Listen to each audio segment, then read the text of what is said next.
이태원 참사 당일 상황판 앞에서 언론 브리핑을 하며 참사 개요를 국민에게 설명한 인물이 있습니다. 바로 구조 현장을 진두지휘했던 최성범 용산소방서장입니다. 그런데 경찰이 업무상 과실치사상 혐의로 입건한 사람 중에는 최 서장도 포함됐습니다. 경찰은 증거를 통해 혐의를 포착했다고 밝히고 있는데요. 경찰이 왜 이런 결정을 내렸는지 참사 당일 무전과 신고 내용을 중심으로 알아보겠습니다. 저녁 8시 38분과 9시 1분 두 차례 이태원에 사람이 너무 많아 위험하다는 경찰 신고가 들어옵니다. 이에 경찰이 소방의 공동 대응을 요청하는데 연락을 받은 소방 측은 신고자에게 부상자가 없다는 걸 확인하고 주변 경찰관에게 도움을 청하라고 안내합니다. 두 번째 건에 대해서도 구급차가 필요한 상황이 아님을 확인하고 질서 유지가 필요하다는 의견을 경찰에 전달했습니다. 밤 10시 15분 이태원에서 사람이 깔려 위급하다는 119 신고가 들어옵니다. 이후 10시 31분 소방 현장 지휘팀장은 30명 정도 되는 행인이 넘어져 있는데 구급차는 보이지 않는다는 무전을 보냅니다.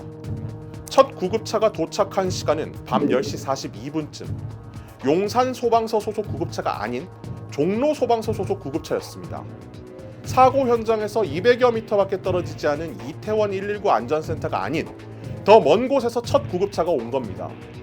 저희가 확인해보니 이태원 센터 구급차는 참사 전 행인이 머리를 다쳤다는 신고를 받고 이미 출동한 상태였습니다. 이후 밤 10시 43분 대응 1단계가 발령되고 사고 발생 50분이 지난 11시 5분 최성범 용산소방서 서장이 직접 지휘하겠다고 선언합니다. 최초 신고가 들어온 지 58분이 지난 11시 13분 대응 2단계가 발령됩니다. 경찰청 특별수사본부는 이런 용산소방서 초기 대응 과정에서 소방서장의 업무상 과실 혐의가 포착돼 수사가 필요하다고 판단했습니다. 구급차 배치나 대응 단계 발령 시기는 물론 참사 전 2번 있었던 경찰의 대응 요청을 받고도 적절한 조치를 이행하지 않았다는 점까지 확인하겠다는 의미입니다. 특수본 관계자는 압수수색 자료와 CCTV 영상, 소방 내부 문건 등을 종합적으로 판단했고 법리 검토와 증거 검토를 마친 후 최 서장의 입건을 결정했다고 밝혔습니다. 하지만 최 서장의 입건이 합당하냐는 질문에 의문을 가진 사람이 많습니다. 소방청 홈페이지에는 최 서장을 옹호하는 글들이 계속해서 올라오고 있습니다. 전부 수사가 부당하다거나 최 서장을 옹호하는 내용입니다. 손을 떨며 참담한 피해 상황을 브리핑해 노고에 감사한다는 사람들도 있었습니다.